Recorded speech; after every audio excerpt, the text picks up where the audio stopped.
This knife right here is the Arno Bernard Knives Imamba.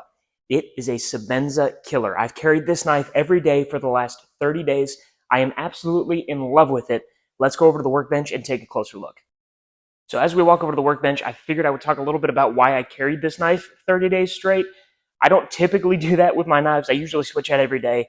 But for the month of September, I had challenged my followers to carry one knife every single day of the month. I did the same. Last year for September, I carried a Kershaw Leek every day. Ended up hating the knife by the end of September. This year with this Imamba, I absolutely love this knife. It'll stay in the rotation for a long time. Let's take a closer look. All right, here's a closer look at that Imamba, and isn't this thing just absolutely gorgeous? Starting off with the blade, this one's got a near mirror polish on RWL 34 blade steel, which is what most of these come in. The handle is titanium, frame lock, and this one's got a kudu bone inlay. A kudu is an animal similar to like a deer or an antelope, and then this bone has been dyed red, white, and blue. Super, super good looking. I just love this knife, and as you can see, it's got a couple of battle scars from being carried for 30 days straight. But this was a knife that I did carry and use pretty heavily. To go over some specs here, your blade is 3.42 inches long. Your frame is 4.5 inches long, and your overall length is 7.93 inches long. So it's a good full-size knife, but it's not a large knife. It carries extremely well. Speaking of carrying, you've got a titanium pocket clip here.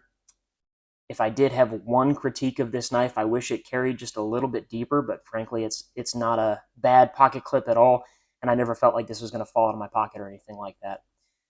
They do make flipper and non-flipper versions of this knife. They also make several different inlaid versions. You can find carbon fiber, you can find different kinds of bone, mammoth tusk, elfrin, which is synthetic ivory, all kinds of different stuff that they do. They also do stonewash blade versions, and they do versions that do not have a flipper tab. This knife works extremely well with the flipper, but you can also spidey flick that knife open. This knife is 4.3 ounces, so not a lightweight knife by any means, but also not overly heavy, especially considering the fact that it's a solid titanium frame here. So in the intro to this video, I called this knife the Sebenza Killer, and I mean that. I love the Chris Reeve knife Sebenza. I've got 3 of them. Unfortunately, I don't have any here today to directly compare, but this knife is very similar. You can see both Arno Bernard and Chris Reeves came up in South Africa as young knife makers, and you can tell that influence is definitely there between them. Very similar design language in these knives. Definitely kind of utilitarian folders, but this knife is on bearings. It's got a flipper.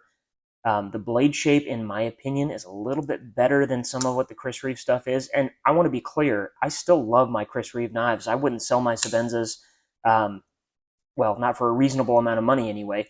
But I still find this going in my pocket more often than my Sebenzas do because it's got that flipper.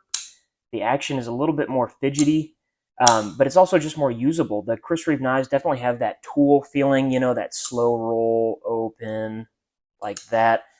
And that's fine. That has its place. They're still absolutely wonderful knives, but in the modern era, this is kind of what people are looking for. That action on bearings is just really smooth.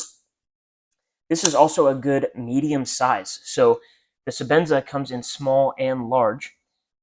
And this is kind of right in between those sizes. This is the medium Sebenza with a flipper that people have been asking Chris Reeve for years. It already exists. Just go buy one of these.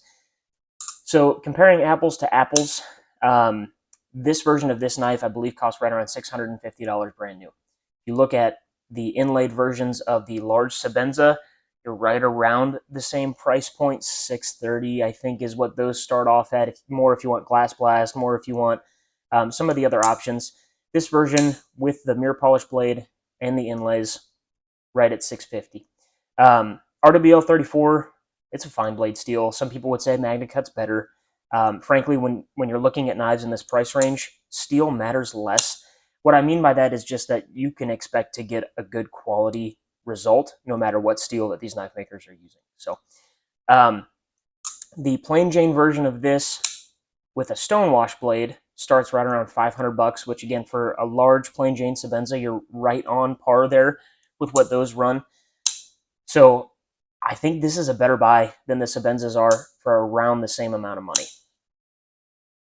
In conclusion, if you don't have an Imamba, you should highly consider getting an Imamba. You can get them from Arno Bernard's website. Follow him on Instagram, and maybe leave him a comment and say that your favorite Springfield-based EDC shops should start carrying his knives.